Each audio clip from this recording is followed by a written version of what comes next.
বিসমিল্লাহির রহমানির রহিম। আসসালামু আলাইকুম। ইসরায়েলকে কিন্তু হামাস অনেক বড় সারপ্রাইজ দিয়েছে গতকাল রাতে এবং শকে পড়ে আছে হচ্ছে নেতানিয়াহু। মানে তার শক হয়ে গেছে সে। যেটা কি হয়ে গেল আমার সাথে? আমি কত প্ল্যান করছিলাম যে গাজাকে দখল করব, এখানে রিসোর্ট বানাবো, তেল তুলবো। হ্যাঁ? এটা কি হয়ে গেল আমার সাথে? সাধারণত কিন্তু ট্রাম্প কিন্তু খুব উল্লসিত এই আ হামাসের টুইটের পরে। নেতানিয়াহু বলতেছে যে ট্রাম্প আমাদের সাথে মিলে গেছে। ট্রাম্প আ শনিবার পর্যন্ত হামাসকে টাইম দিয়েছিল ডিল অ্যাকসেপ্ট করার জন্য। আ এবং যদি না করে তাদের উপর আরো বড় ধরনের হামলা করা। আচ্ছা।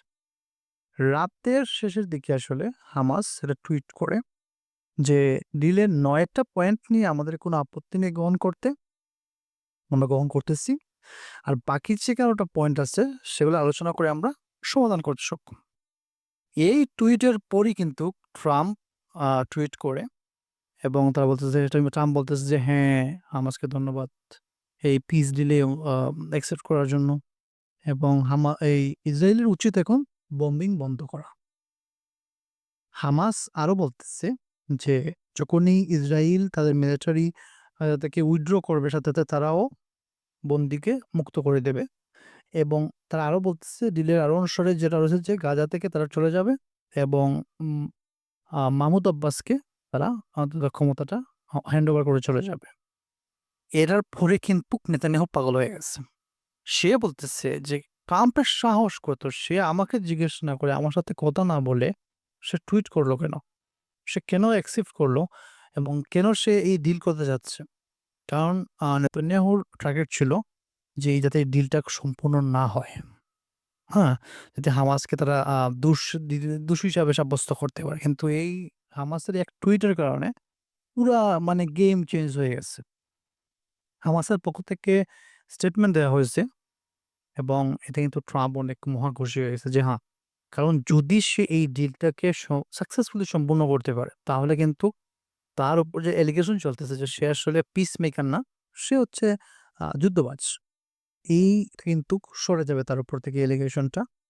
কিন্তু নেতানিয়াহু চাচ্ছে যাতে এটা কোনোভাবেই এই ডিলটা না করা হয়।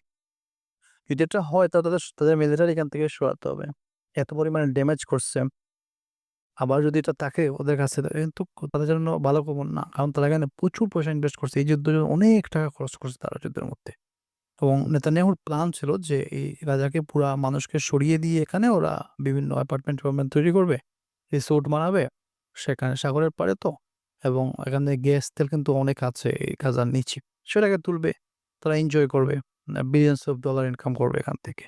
ট্রাম্পকে একটা ভাগ দেয়া হবে। বলা হয়েছিল। কিন্তু এই ডিলের পরে কিন্তু সবকিছু আসলে গুঁড়ে বালি হয়ে গেছে। একদম শেষ। আ এখন ট্রাম্পের কথা হচ্ছে যে, যদি তারা এই রুলগুলা মেনে নেয়, তাহলে তোমরা সরে যাও। কারণ এখন ট্রাম্প চিন্তা করতেছে, যদি আমি এখন ইসরায়েলের পক্ষ নেই, তাহলে আমি আমেরিকাতেও চাপে পড়বো।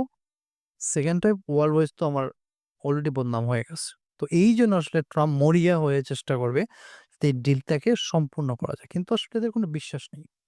নেতানিয়াহুকে বলি আর ট্রাম্পকে বলি, এদের কোনো বিশ্বাস নাই। ওদের স্বার্থের ঊর্ধ্বে যাবে না। ওদের স্বার্থের জন্য যেভাবে করতে পারে।